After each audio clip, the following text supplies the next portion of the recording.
खबरों में आगे बढ़ेंगे। शिवसेना तर्जुमान संजय राउत का बड़ा बयान अब सामने आया है। हिंदुस्तान में कश्मीर के नारे की आज़ादी बर्दाश्त नहीं की जाएगी। कल गेटवे ऑफ इंडिया पर लहराया था फ्री कश्मीर का बैनर।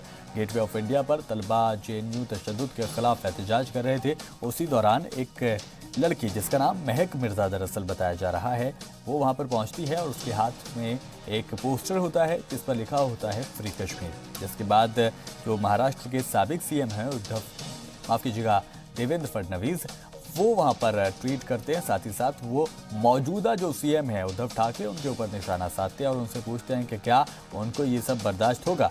और उसके बाद अब बयान जो है महाराष्ट्र के सीएम का आया है। एक बार फिर से आप सभी को बता दें, उन्होंने सख्ती से इस पर काम लेने की बात कही है। शिवसेना तर्जुमान दरअसल संजय राउत ने अब बड़ा बयान दिया है। हिंदुस्तान में कश्मीर के नारे की आज़ादी जो है उसको बर्दाश्त नहीं किया जाएगा और साफ उन्होंने कर दिया है। और जो शिवसेना है, जो मौजूदा सरकार है, उसने अपने जो तेवर हैं वो तेज़ कर दिए हैं, सख्त कर दिए हैं और इस तरह की बात कभी भी बर्दाश्त नहीं की जाएगी, ये साफ कर दिया है संजय राउत, जो कि शिवसेना के तर्जुमान हैं। उन्होंने ये बात कही है। फ्री कश्मीर का मतलब है मेरे हिसाब से जिस तरह से वहाँ इंटरनेट बंद है, मोबाइल सेवा बंद है, लोगों के आने जाने में बंधन डाले हैं, उसे फ्री करो। ऐसा हमने आज पढ़ा अखबार में और टीवी पे जो लड़के जो थे वो बोल रहे थे कि हमारे ऊपर बहुत ही बंधन डाले हैं, मीडिया डाली है, उसे फ्री करो। हिंदुस्तान से फ्री करने की भाषा अगर कोई करता है तो इस देश में बर्दाश्त नहीं किया जाएगा। तो संजय राउत का बयान सामने आया है। शिवसेना तर्जुमान हैं संजय रावत। महाराष्ट्र में एक्टिव सियासी लीडर के तौर पर इनको देखा जाता है, जो अक्सर लिखते रहते हैं। खासकर हमने देखा जब महाराष्ट्र की सियासत में उठापटक चल रही थी सरकार को बनाने की, तब संजय रावत ने लगातार अपनी मौजूदगी जो है वो दर्ज कराई थी और उसके बाद भी पूरी तरह से वो एक्टिव लगातार नजर आ रहे हैं। और अब उनका बयान जो है वो आ गया है। उन्होंने कह दिया है कि इस तरह की जो हरकत जो की गई है वो बिल्कुल भी बर्दाश्त नहीं की जाएगी। मामला दरअसल ये है कि गेटवे ऑफ इंडिया पर कल तलबा जो थे जेएनयू की हिमायत में खड़े हुए थे और उसके बाद वहाँ पर एहतजाज किया जा रहा था। वहाँ पर एक पोस्टर लेकर एक लड़की खड़ी होती है, महक मिर्जा जिसका नाम बताया गया है। उसके पोस्टर पर लोगों ने एतराज़ जाहिर किया था। उसके बाद अब शिवसेना का रद्द अमल भी इस पर सामने आया है। क्या कुछ कहा है संजय रावत ने, फिर आपको सुनवाते हैं। फ्री कश्मीर का मतलब है मेरे हिसाब से जिस तरह से वहाँ इंटरनेट बंद है, मोबाइल सेवा बंद है, लोगों के आने जाने में बंधन डाले हैं, उसे फ्री करो। ऐसा हमने आज पढ़ा अखबार में और टीवी पे जो लड़के जो थे वो बोल रहे थे कि हमारे ऊपर बहुत ही बंधन डाले हैं, मीडिया डाली है, उसे फ्री करो। हिंदुस्तान से फ्री करने की भाषा अगर कोई करता है तो इस देश में बर्दाश्त नहीं किया जाएगा।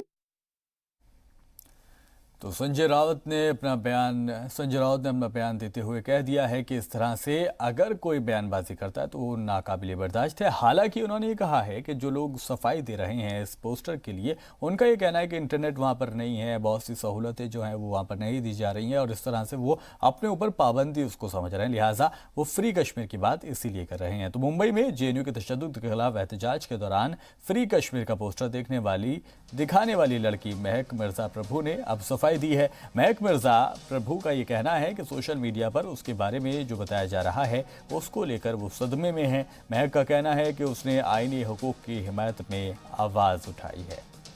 तो अब रद्द-ए-अमल जाहिर हो चुका है उस लड़की का भी जिसने ये पोस्टर दिखाया था।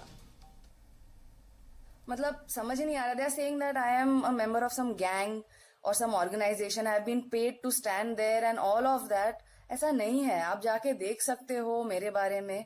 All my stories, I am a storyteller, तो all my stories are there on YouTube. आप देख सकते हो what are the kind of things I talk about. I am a compassionate person. You will see my TED talk जिसमें आपको पूरी life के बारे में मेरी पता चल जाएगी कि what I have been doing all these years of my life. But right now the way it has gone, it is very scary, frankly speaking. I'm just a simple person. As a woman, it is scary for my safety right now. So please spread this word, spread this story. this side of my story. And let's stop it here. Let's not spread this hate. If it has happened to me, it can happen to everyone. इतना डर के जीना हमें नहीं चाहिए, please. तो ये वही लड़की हैं महक मिर्जा प्रभु, जिनका नाम है, जो कल पोस्टर के साथ वहां पर दिखाई गई थी। मुंबई में जेएनयू तशद्दुद के खिलाफ जो एहतजाज हो रहा था, उसी दौरान फ्री कश्मीर का पोस्टर दिखाने वाली ये वही लड़की हैं जिनका बयान आपने सुना। नाम है इनका महक मिर्जा प्रभु। इन्होंने अब दरअसल सफाई दी है, चूंकि सियासत इस पर तेज हो गई है। खुद हमने अभी आपको बयान भी सुनवाया। संजय राउत ने बयान अपना दिया था। इससे पहले देवेंद्र फडणवीस ने भी कल ट्वीट किया था इनकी तस्वीर को, और उसके बाद अब महक मिर्जा प्रभु ने भी अपना रद्द-ए-अमल जाहिर किया है। और उन्होंने जो कहा है, उनको ये कहा है कि इसको लेकर वो सदमे में है। महक का आगे ये कहना था कि उसने आईनी हकूक़ की हिमायत में आवाज़ उठाई है। चलिए खबरों में आगे बढ़ेंगे। इस वक्त की बड़ी खबर आपको बताएं, बीजेपी नेता किरीट सोमैया का दावा है कि मुंबई में गेटवे ऑफ इंडिया पर एहतजाज को शिवसेना, कांग्रेस, एनसीपी की हिमायत हासिल हुई थी। किरीट सोमैया ने दावा ये किया है कि जितेंद्र आव्हाड भी एहतजाज में शामिल थे। किरीट सोमैया ने भी इस सिलसिले में मुंबई पुलिस में शिकायत दर्ज अब करा दी है। तो मामले पर अपडेट आपको बता दें, किरीट सोमैया जो कि बीजेपी की लीडर हैं, उन्होंने ये बता दिया है कि जो गेटवे ऑफ इंडिया पर सब कुछ हो रहा था, कल जैसे लोग वहाँ पर इकट्ठा हुए थे, दरअसल इसके पीछे कई पार्टीज थी, खासकर जो इस वक्त इक्तेदार में हैं, चाहे वो शिवसेना हो, चाहे वो कांग्रेस हो, चाहे वो एनसीपी हो। साथ ही उन्होंने आगे कहा कि जो जितेंद्र आव्हाड हैं वो भी एहतजाज में शामिल थे। साथ ही किरीट सोमैया ने भी इस सिलसिले में मुंबई पुलिस को अब शिकायत दर्ज करा दी है। मामला अब थाने तक पहुंचता हुआ दिखाई दे रहा है, लेकिन कल से अब तक हम देख रहे थे ये ट्विटर पर एक तरह से इस मामले को उठाया गया था। उसके बाद शाम होते होते खबरों में, अखबार और टीवी न्यूज़ में इसको शामिल कर लिया गया। और सवाल यही खड़ा हो रहा था कि आखिर अगर आप एहतजाज कर रहे हैं, चलिए आप जेएनयू की हिमायत में खड़े हैं और नकाबपोश जिनकी निंदा लगातार की जा रही थी, मजम्मत की जा रही थी, उनके खिलाफ आप लोग खड़े हैं, तब तक तो ठीक है। लेकिन अगर ऐसे में आप फ्री कश्मीर का एक पोस्टर लेकर भीड़ का हिस्सा बनते हैं तो उस पर सवाल उठने लाजमी है। लिहाजा जो महाराष्ट्र में अपोजिशन की सरकार है, यानी कि भारतीय जनता पार्टी, और कह सकते हैं कि साबिक सीएम महाराष्ट्र के, उन्होंने इस पर सवाल उठाया था। और उन्होंने सवाल पूछा था कि क्या इस तरह की बात को बर्दाश्त किया जा सकता है महाराष्ट्र में, क्या इस चीज़ को बर्दाश्त किया जा सकता है उद्धव सरकार में। उसके बाद जो है आरोप प्रत्यारोप का दौर शुरू हो गया। बाद में हमने देखा कि जब संजय राउत ने इस पर मोर्चा संभाला और उन्होंने पार्टी की तरफ से, सरकार की तरफ से अपना बयान जो है वो दिया, उन्होंने कहा कि ये किसी भी तरह से बर्दाश्त नहीं किया जा सकता है। हालांकि उन्होंने सफाई भी दी। उन्होंने कहा कि वो जो आज़ादी है, दरअसल जो जम्मू कश्मीर की आवाम फ़िलहाल भुगत रही है ना, वहाँ पर इंटरनेट है, हॉस्पिटल्स में इंटरनेट नहीं है, लिहाजा मरीजों को बड़ी परेशानियों को सामना करना पड़ रहा है। जो स्टूडेंट्स हैं वो अपनी पढ़ाई नहीं कर पा रहे हैं, जो परीक्षा के फॉर्म्स होते हैं वो नहीं भर पा रहे हैं, या और जो काम होते हैं जो इंटरनेट पर ही डिपेंड हैं, वो काम पूरी तरह से बंद पड़े हैं। और कई मुद्दों को लेकर वहाँ पर फ्री कश्मीर का पोस्टर जो है वो दिखाया गया था। हालांकि जैसा कि हमने बताया कि उन्होंने साफ कर दिया कि इस तरह की वारदात या इस तरह की बात कभी भी बर्दाश्त नहीं की जाएगी। तो मुंबई के गेटवे ऑफ इंडिया से एहतजाजियों को हटाया जा रहा है। सभी एहतजाजियों को मुंबई के आज़ाद मैदान ले जाया जा रहा है। जेएनयू में तशद्दुद की मुखालफत में गेटवे ऑफ इंडिया पर जुटे थे एहतजाजी, जिनको इतवार की रात से ही गेटवे ऑफ इंडिया पर एहतजाज कर रहे थे। एहतजाजियों को अब गेटवे ऑफ इंडिया पर से हटाया जा रहा है। साथ ही जैसा हम लगातार बने हुए उस खबर पर कि कश्मीर को आज़ाद करो की मांग का जो पोस्टर दिखाई दिया, उसने अब तूल पकड़ लिया है।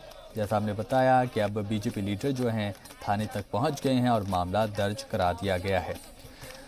तो ये गेटवे ऑफ इंडिया से अब लोगों को जो है हटाया जा रहा है और आज़ाद मैदान में दरअसल उन लोगों को शिफ्ट किया जा रहा है और वो यहाँ पर अपना धरना दे सकते हैं।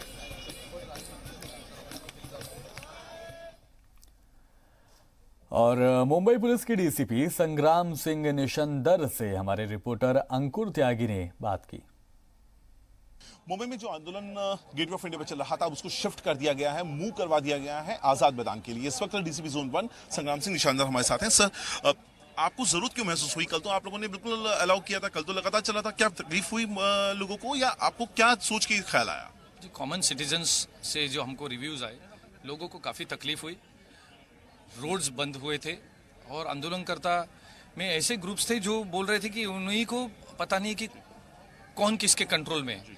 उन्हीं से हमको इनपुट आया कि सर हमको पता नहीं है। आज सवेरे भी आपने देखा उन्हीं में बोल रहे थे कि सर इतने सारे ग्रुप है, अब हम ऑर्गेनाइज होंगे। But the city of Mumbai and Mumbaikars can not be just taken for granted कि रोड बंद हो रहे हैं और ऐसे चल रहे हैं। It can not be done. Sir और अगर इस तरह की चीजें यहाँ पर होती हैं, इस तरह के नारे लगते हैं, इस तरह के प्ले कार्ड जो जिस कश्मीर का हमने प्ले करते हैं यहाँ पर भी होता है आजाद मैदान में, तो उसके लिए भी आप लोग एक्शन लेंगे अपनी तरफ से, अपनी एक जिस तरह देश का नेशनल फैब्रिक है या देश की का संविधान है उसको ध्यान में रखकर जो कानून और संविधान की सुरक्षा के लिए करना है वो 100% मुंबई पुलिस करेगी। और ये लोग आप पे आरोप लगा रहे हैं जो छात्र हैं कि आप लोगों ने जबरदस्ती घुसा दिया, आप लोगों ने जबरदस्ती लोगों को उन गाड़ियों में बिठाया, उनके साथ हाथापाई करी, कहां तक सच्चाई है इन चीजों में? आप वहाँ थे, आपके कैमराज वहाँ थे, हमारे भी कैमराज वहाँ थे। अगर हाथापाई की होती तो वो दिख जाता। हमने पहले अपील की, हमने फिर रिक्वेस्ट की, हमने खाली गाड़ियाँ खड़ी की और बोला कि आप प्लीज़ उनमें आइए।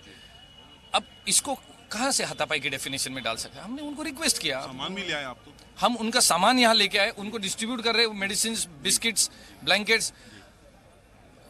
तो जेएनयू में तलबा और उस्तातिज़ा पर हुए नकाबपोश हमले के खिलाफ हैदराबाद में भी मुजाहरा किया गया। कई सामाजिक तंजीमें और तलबा के साथ मुस्लिम मजहबी रहनुमाओं ने हुकूमत के खामोशी पर सवाल उठाए। इस दौरान दिल्ली पुलिस के रवैये पर भी नाराजगी जाहिर की गई। एहतजाजियों का कहना है कि अगर पुलिस ऐसे तफरीकी अंदाज दिखाएगी तो मुल्क का क्या होगा।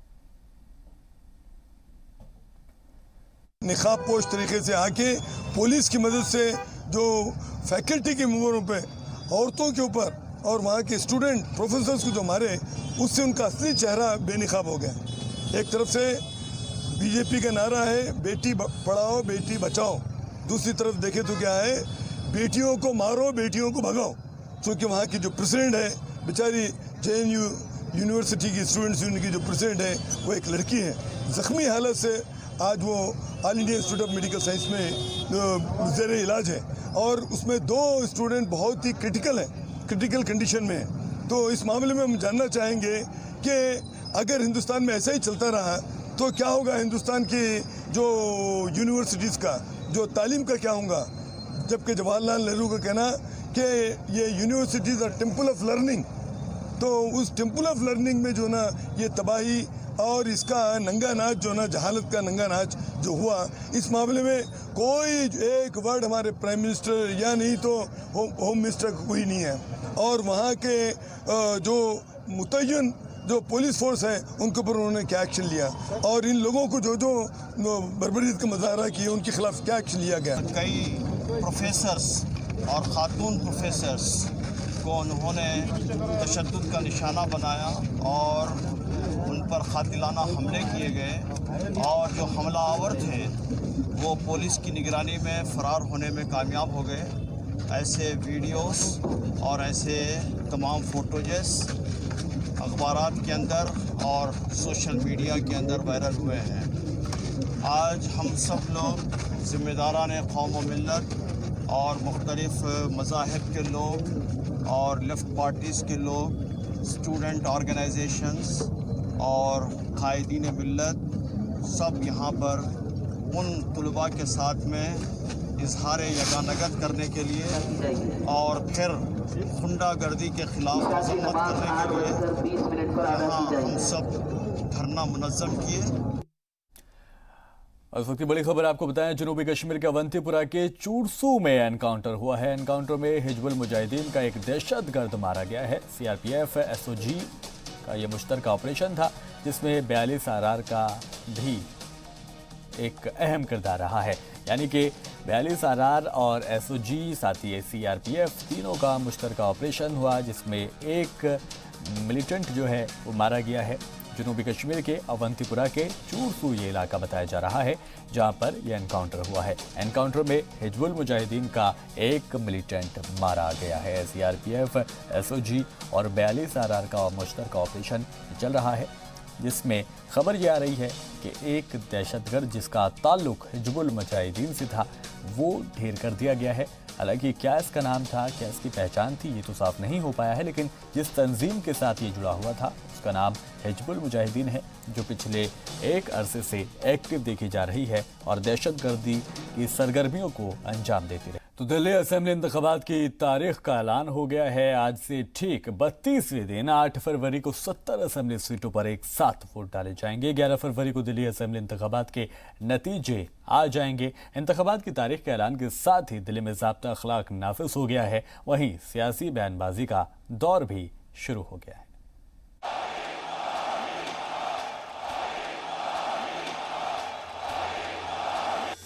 दिल्ली में फिर एक बार केजरीवाल सरकार,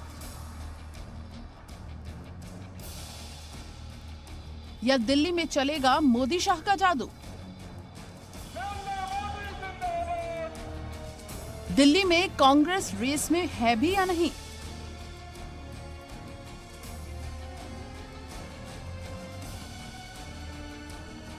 बिगुल बज चुका है।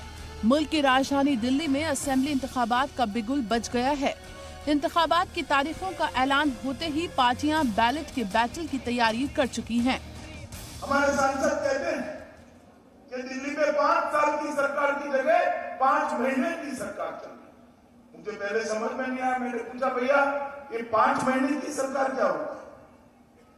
तो उन्होंने कहा केजरीवाल की सरकार, आप पार्टी की सरकार 5 साल चली, कुछ नहीं किया।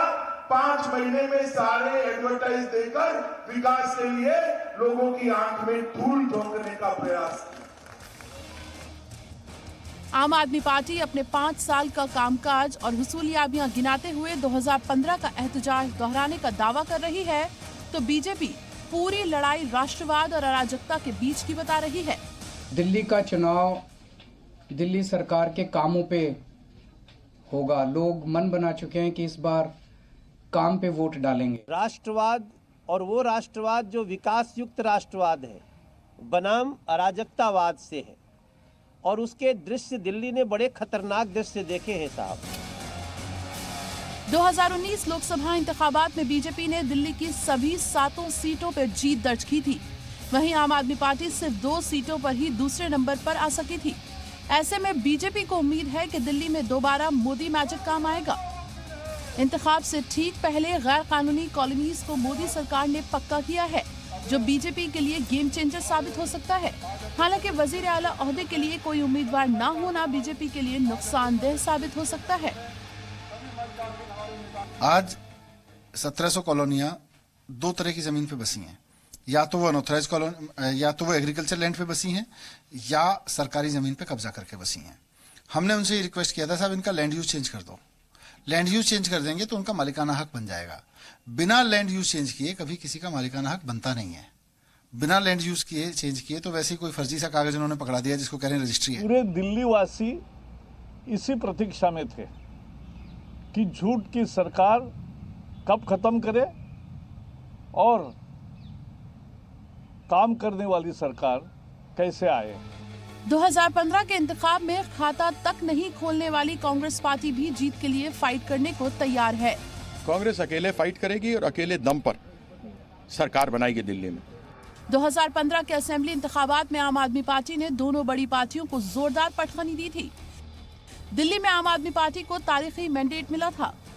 आम आदमी पार्टी ने 70 में से 67 सीटों पर जीत दर्ज की थी। 96% सीटों पर केजरीवाल की पार्टी का कब्जा था। बीजेपी को महज 3 सीटों से इत्मीनान करना पड़ा था। बीजेपी की सीएम कैंडिडेट किरण बेदी भी हार गई थी, तो वहीं 15 साल इख्तिदार में रही कांग्रेस का खाता तक नहीं खुला था। 20 सालों से बीजेपी दिल्ली के इख्तिदार से बाहर है। वहीं गुज़श्ता कई असेंबली इंतखाबात में बीजेपी की नैया डूब चुकी है। एक साल में झारखंड 5वीं रियासत रही जहां बीजेपी ने इख्तिदार गंवा दी। अब सिर्फ 15 रियासतों में ही बीजेपी या इत्तेहाद की सरकार बची है। ऐसे में दिल्ली का दंगल जीतना बीजेपी के लिए बेहद सख्त चैलेंज है। ब्यूरो रिपोर्ट, जी मीडिया। और दिल्ली के पटियाला हाउस कोर्ट में निर्भया गैंगरेप केस में निर्भया के वालिदैन ने जल्द से जल्द इस मामले में सजा सुनाने के लिए अपील की है, जिस पर आज समाअत भी होनी है। निर्भया के कुनबे ने मुलजिमीन के खिलाफ ब्लैक वारंट जारी करने की मांग की है। क्या निर्भया के गुनहगारों को फांसी की तारीख पर आज फैसला होगा? निर्भया के गुनहगारों के खिलाफ ब्लैक वारंट कब? चारों कसूरवार मुकेश, पवन, अक्षय, विनय को फांसी पर लटकाने के लिए ब्लैक वारंट जारी करने के लिए निर्भया की वालिदा ने ट्रायल कोर्ट यानी निचली अदालत में अपील की है। पटियाला हाउस कोर्ट में आज समाअत है। ब्लैक वारंट वही निचली अदालत जारी करती है जिसमें मामले का ट्रायल हुआ हो। गुज़िश्ता समाअत में अदालत ने जेल अफसरान को अहकामात दिए थे कि वो मामले के चारों कसूरवारों को नए सिरे से नोटिस जारी करें और उन्हें 1 हफ्ते के अंदर बताने के लिए कहें कि क्या वो सदर जमहूरिया के सामने फांसी की सजा के खिलाफ रहम की अर्जी दाखिल कर रहे हैं या नहीं। फांसी में हो रही देरी पर निर्भया की वालिदा मायूस हैं। 7 साल से मैं संघर्ष कर रही हूँ, एक साल से मैं पटियाला कोर्ट में दौड़ रही हूँ, लेकिन कोर्ट का हमारा अधिकार नहीं दिखाई देता, उनका अधिकार देता। कोर्ट ने 7 तारीख को डेट दिया है और कोई गारंटी नहीं है कि उस दिन भी उनको सजा मिलेगी। चारों कसूरवारों को नोटिस जारी कर सदर जमहूरिया के पास रहम की अर्जी दाखिल करने के लिए 7 दिन की मोहलत दी थी। ये नोटिस दिल्ली जेल नियम 837 के तहत जारी किया गया है। इसके मुताबिक कसूरवारों को सदर जमहूरिया के पास रहम की अर्जी दाखिल करने के लिए नोटिस मिलने के बाद 7 दिनों की मोहलत दी थी। इस बीच अगर रहम की अर्जी दाखिल नहीं होती है तो जेल इंतजामिया कसूरवारों के खिलाफ आगे की कार्रवाई करने के लिए आजाद होता है। वहीं निर्भया के कसूरवार फांसी की सजा से बचने के लिए आज सुप्रीम कोर्ट में क्यूरेटिव पिटीशन भी दाखिल कर सकते हैं। रहम की अर्जी से पहले सुप्रीम कोर्ट में क्यूरेटिव पिटीशन दाखिल करना कसूरवारों का कानूनी हक है। सुप्रीम कोर्ट पहले ही चारों कसूरवारों की नजरसानी की अर्जी खारिज कर चुका है। ब्यूरो रिपोर्ट, जी मीडिया। यूपी के रामपुर में सिख तबके के लोगों ने मरकजी वजीर मुख्तार अब्बास नकवी से मुलाकात की। इस दौरान उन्होंने पाकिस्तान के ननकाना साहिब में हुए पथराव की मजम्मत करते हुए एक मेमोरेंडम सौंपा। वज़ीर आज़म के नाम इस मेमोरेंडम में पाकिस्तान में अक़लियतों के हुकूक और मजहबी मकामात की हिफाजत की मांग की गई। वहीं मरकजी वजीर मुख्तार अब्बास नकवी ने कहा कि ननकाना साहिब में जो हुआ वो नाकाबिले बर्दाश्त है। इसको सरकार ने बहुत संजीदगी से लिया है।